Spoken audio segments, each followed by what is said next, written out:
তারেক জিয়া যদি এসে রক্ষা না করত, তাহলে আপনি মির্জা আব্বাসের ছুনুপুটিও আমরা ঢাকা হাটে খুঁজে পাইতাম না। হালে পানি আছে, এখনো বেঁচে থাকার সুযোগ আছে। ভদ্র হন, ভদ্র হতে শিখুন। আমরা সভ্য সমাজে বসবাস করি, অসভ্য আচরণ করবেন না।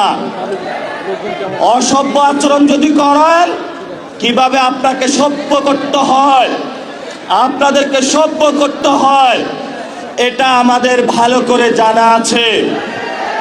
ওরা আমাদের ভয় দেখায়, আমরা এক আল্লাহ ছাড়া কারো কাছে ভয় পাই না।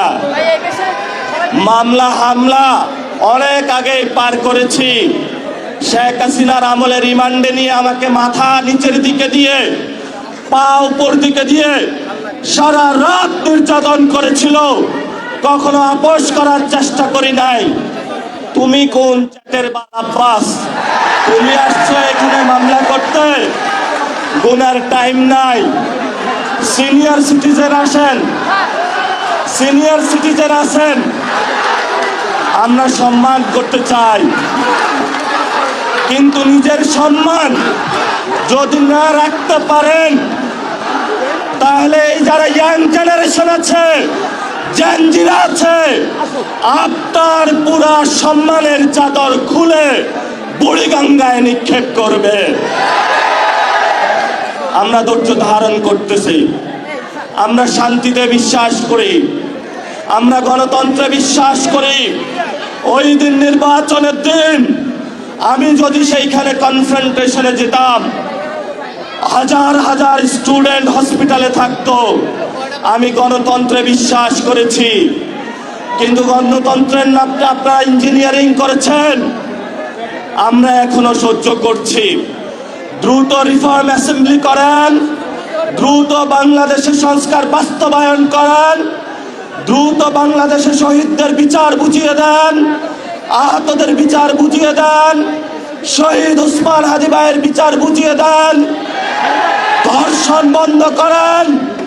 নরসিংদীতে গতকাল একটি ধর্ষণ হয়েছে, আপনার সন্তান আছে, তাকে আপনি নিরাপত্তার চাদরে আবৃত করে রাখেন।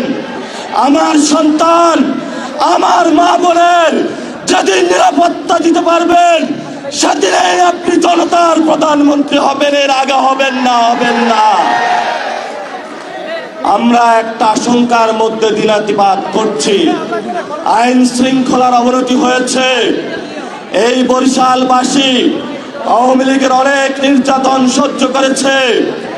শেখ হাসিনার আত্মীয় স্বজনকে তারা বসিয়েছিল এখানে, কিন্তু বরিশালবাসী অগ্নিজরা বক্তব্য, রাজপথে লড়াই করে এইখানে যারা আব্দুল্লাহ গং ছিল সকলকে ইন্ডিয়াতে বিতরণ করেছিল।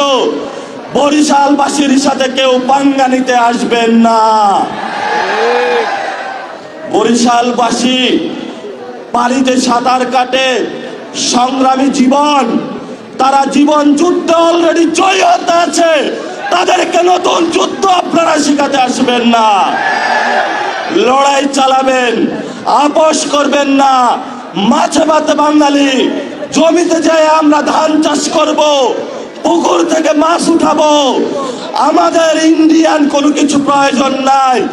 বাংলাদেশে পর্যাপ্ত জিনিস আছে, মান মর্যাদা নিয়ে বাঁচবো। স্বাধীনতার প্রশ্নে কারো সাথে আপোষ করব না। সংগ্রাম চলবে, লড়াই চলবে, বাংলাদেশ মুক্তি পাবে।